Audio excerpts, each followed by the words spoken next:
Welcome back to the Aftermatch. Kirsten Beeve, no Beeve today though. We've shipped Beeve out and we've brought in the expert because we hear your calls. You've been asking, where's the Women's Rugby World Cup coverage? Why aren't we talking about the Black Ferns? Well, here she is. She's pretty much Mrs. Black Ferns herself. Chelsea Semple, Women's Rugby World Cup winner, played 29 tests for the Black Ferns across 12 years.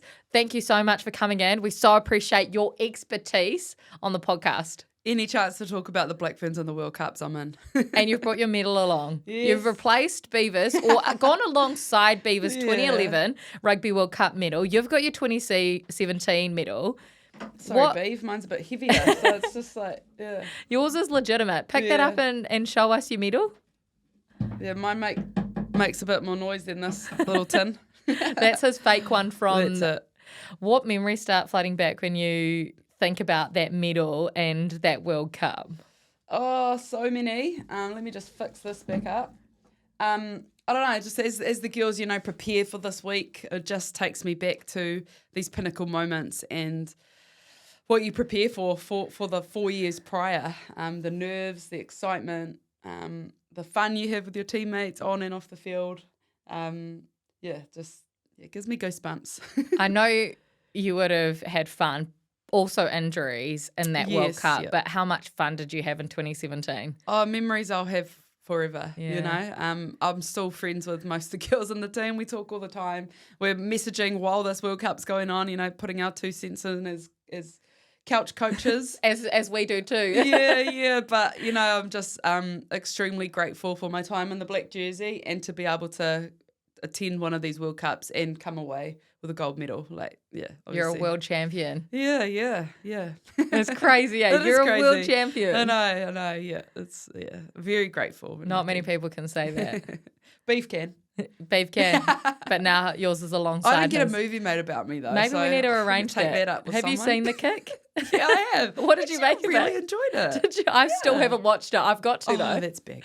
I didn't. Yeah, he's got it on DVD. Needs to bring it down. Of course, it's probably scratched. It's been watched so many times. His highlight reel showing the children now. Let's talk about it then. Semi-final. This is massive. This has been a 16-team tournament, 4 weeks. We've seen some amazing things happen on and off the field. But now we're down to the final 4. This is it. This is go time between the top 4 teams in the world. And I feel like it's probably, to be fair, the first time we've been worried about the Black Ferns in a semi-final setup. Previously in semi-finals, it's kind of been it's still a massive game, but it's kind of get the job done and get on to the final because you're going to be probably playing England in the final. Whereas this time, Canada, they're the informed team right now. We haven't beaten them the last 3 times we've played them. It's first time it's probably this is do or die this weekend. Game day Saturday morning New Zealand time this time around. So it's a 6 a.m. kickoff. We'll be on air at 5 a.m. on Sky Sport. But what have you thought of the Black Ferns across their 4 games so far at the World Cup? I think they've grown each game, and even from the previous games in Pack 4, I'll be really honest, I wasn't convinced until the game against Ireland that we had the full package to be able to take on a team like England who have played together so often and are just on top of their game again. But, in the last few weeks, you've just seen glimpses of what the Black Ferns can do that no other team can do. And that's, show their flair, their razzle. They've got just individuals that are cut above everyone else in the tournament. So just starting to see those players fire, starting to see our combinations build. I think, we're building really nicely towards being able to deliver. Who have been the key players for the Black Ferns for you? Yeah, no doubt in my mind that the return of Renee Holmes into the selection fold has been immense. What's she done? Well, it's not only her goal-kicking ability. I mean, she didn't have the best game the weekend just gone in terms of that, but under pressure against Ireland from the sideline when it mattered, she was hitting kicks. I think you can see from a player who's played with her before the way she talks on the field and the way she's kind of getting everyone into the right position. She's constantly bickering out there, which shows her experience and the way she understands the game, which you need in your fullback, which is probably why, Braxton's been pushed to the wing where she's performing so well as well. And then Renee's defensive game as well. She doesn't often miss tackles. So she's just real solid in the back and just offers so much guidance to the rest of the team. Who's your other one? Jorja Miller has to be.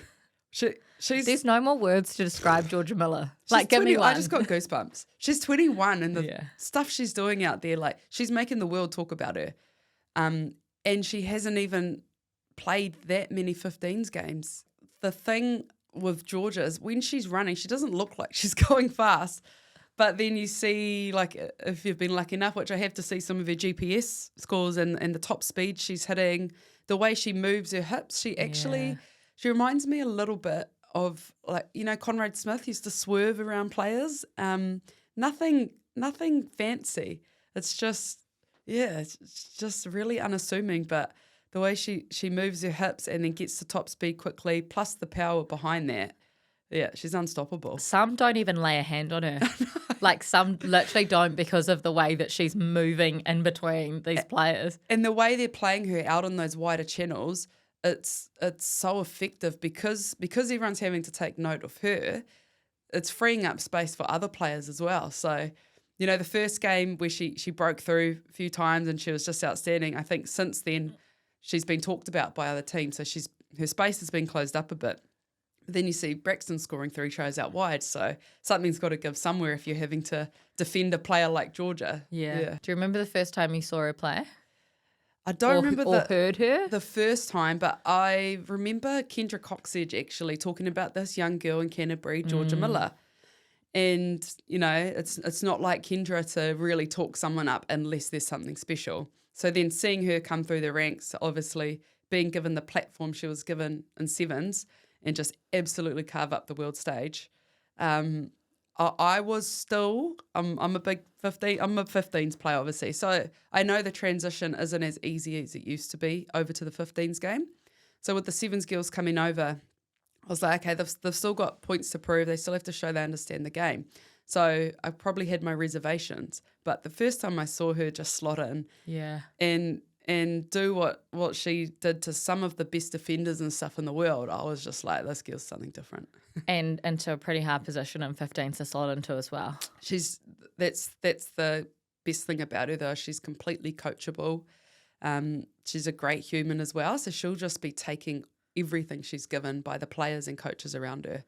What about Brax? Like, obviously everyone's talking about her because she's a superstar and she's scoring these tries and she's diving and she just looks so cool. She looks effortless. Yeah, she looks so effortless. I wish effortless. I could look like that. Everyone just wants to be like her right now. Her footwork, like she can just step around anyone and then swan dives for the line. But people aren't talking about the fact she's had to change positions. I think the beauty of the makeup of the team at the moment is she's a completely different player to Portia and Aisha. She's not a power player, although it has been impressive to see her break tackles at her age and size as well. But just she's got an innate ability to be where she needs to be at the right time. She's so good at slotting in, and she's an out-and-out winger where she just finishes everything. And that's exactly what the team needs. Okay, so what about Canada then? You've played against Canada a number of times over there, here in New Zealand. What makes Canada so dangerous? Who is it that could break the Black Ferns? First of all, it's just crazy to think that Canada had never beaten us until, last year? Last year. And now we haven't beaten them in three games. And they're second in the world. They have just exploded, and I have to just absolutely take my hat off to their coaching team, the program they're running over there, and the key players in the team. And to me, those key players are Alex Tessier, their number 12 and captain. She's just an orchestrator out there. Just watch her kicking game, the way she feeds her outside. She directs the forwards around the field. She's just the absolute rock for them. And then obviously their superstar lock, Sophie De Goody.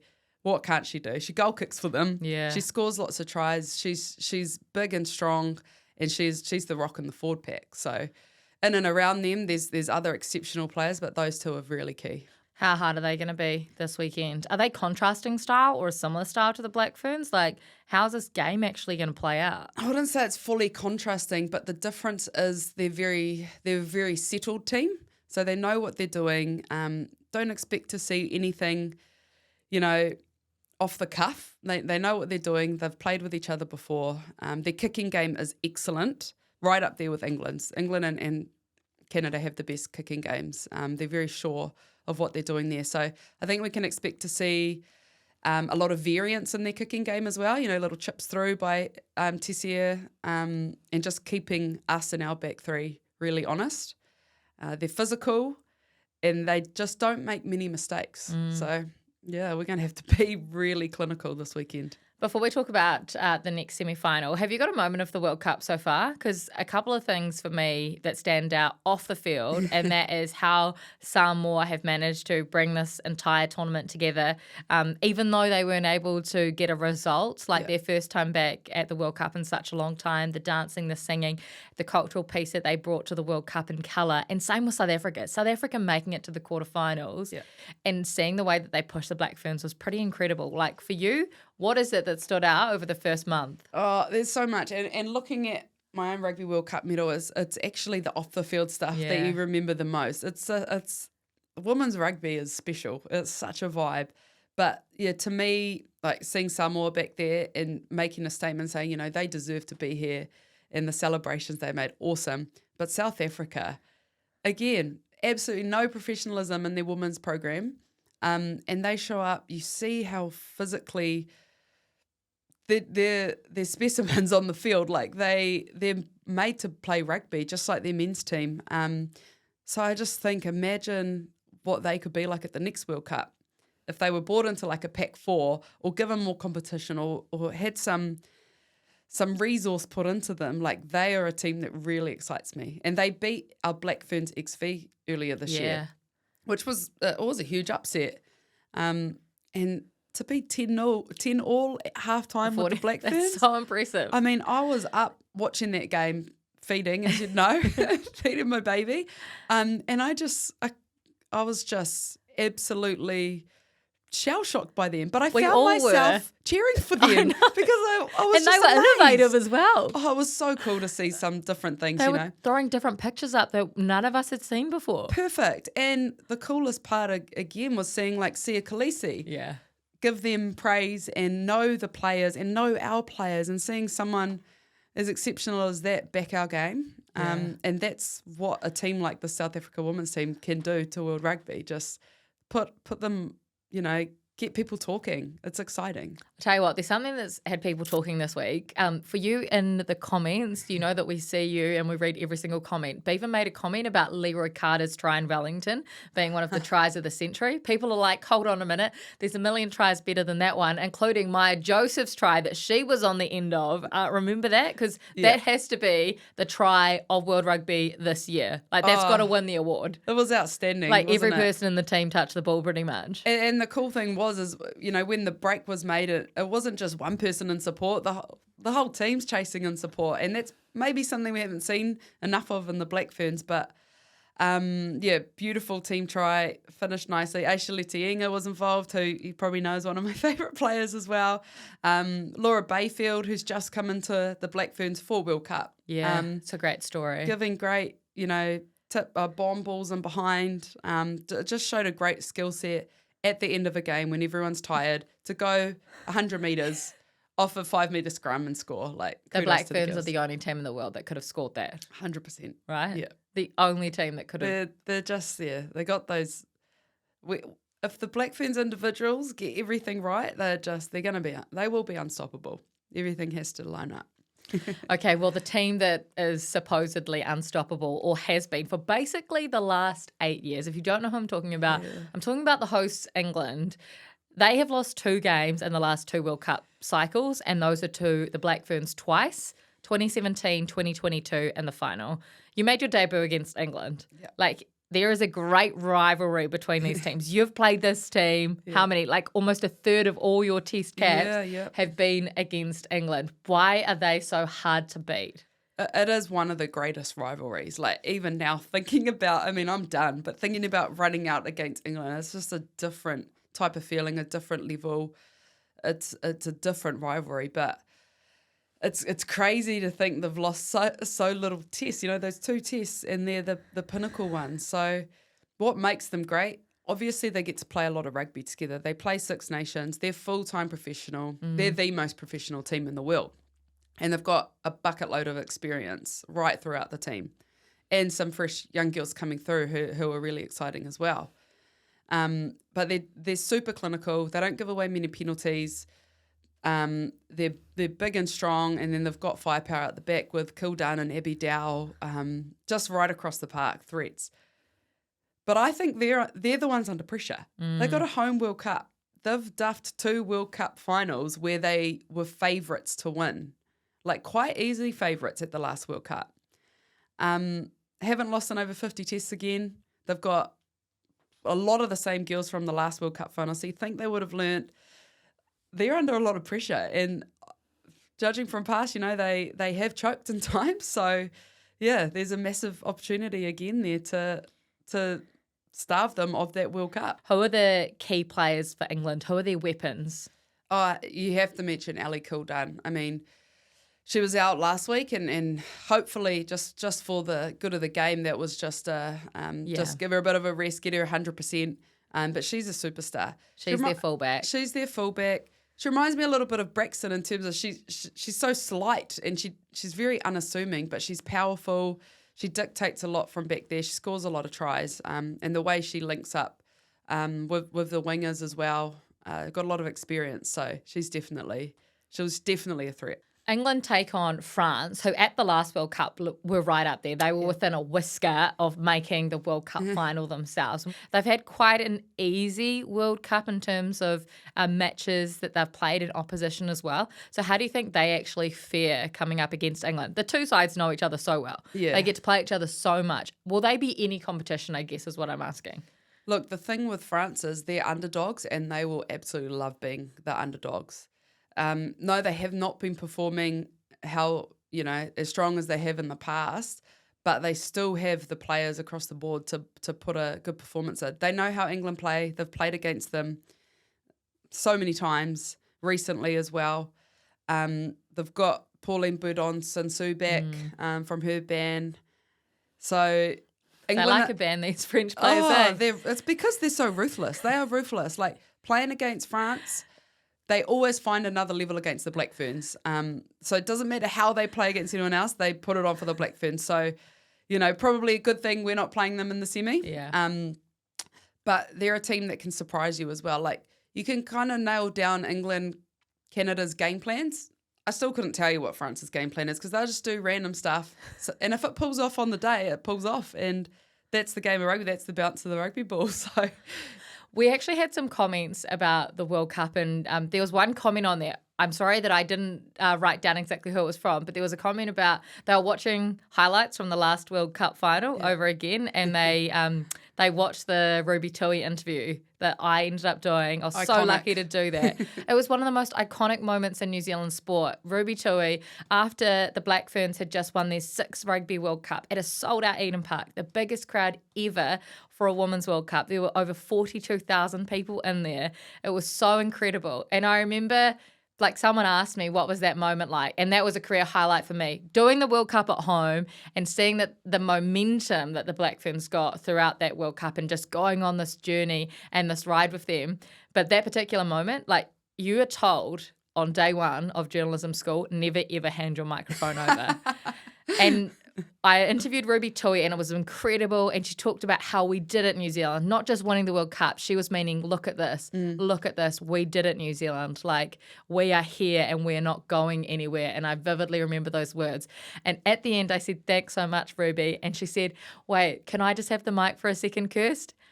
And I said, why not? You don't say no to Ruby Tui. I couldn't say no to Ruby Tui. I'm working for the world broadcaster. I'm working for World Rugby here. This isn't just for little old Sky in New Zealand. And I thought, am I going to lose my job here? Hey, look, it doesn't matter. This is the last day of the tournament, right?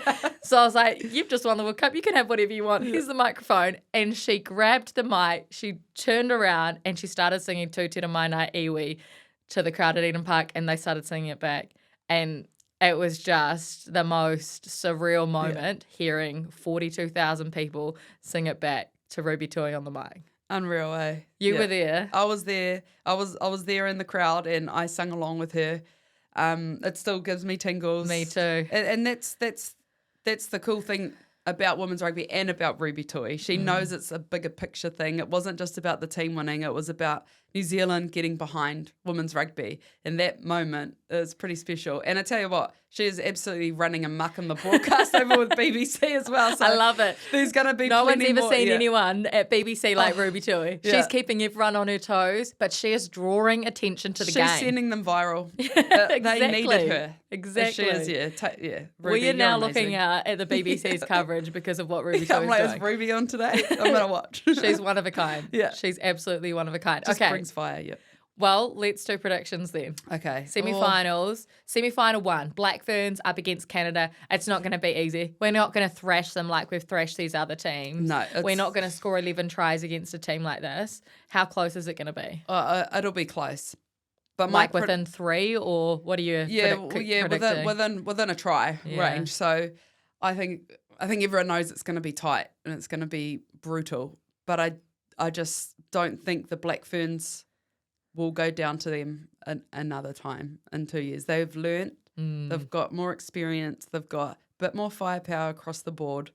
They're going to have to be clinical. They can't give away penalties. They can't try too hard too early. They're going to need to earn the right. But I think they would have been talking about that all week. They'll be preparing for this moment. So I'm backing our girls. Okay, so Black Ferns win semi-final 1. Absolutely. So that puts us in the final. Who do we play in the final then? We play England. It's going to be an England-New Zealand final. That's what everyone's been waiting for since the last Rugby World Cup final, the Holy. rematch, right? And we can't get ahead of ourselves and play the game too early. I know. But it's going to be an England-New Zealand.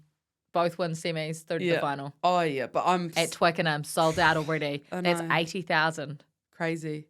80,000. What's the biggest crowd you would have played in front of? Probably about 20.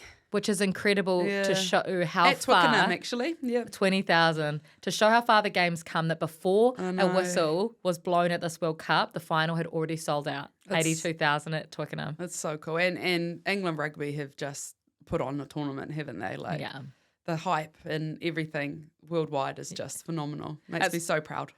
Proud, but also FOMO. Yeah, I know we've got our hard out. babies that we've just had, but it makes us sit here and go, I'd love to have been over there, Well, wouldn't you know what? To experience. And the Black Ferns are losing all their midfielders, and I'm like, I'm my here. baby's 2 weeks old. I'm sure I can boot back up. Get me there. Get the boots out again, Charles. Get the boots out. Well, that is the aftermatch with Kirst and Charles. We're going to be back. We're going to do a part 2 this week because we're going to react to the Black Ferns team that they have put out or are putting out against Canada in the next 24 hours. So make sure you like and subscribe so that you can get notifications when our next podcast is dropping.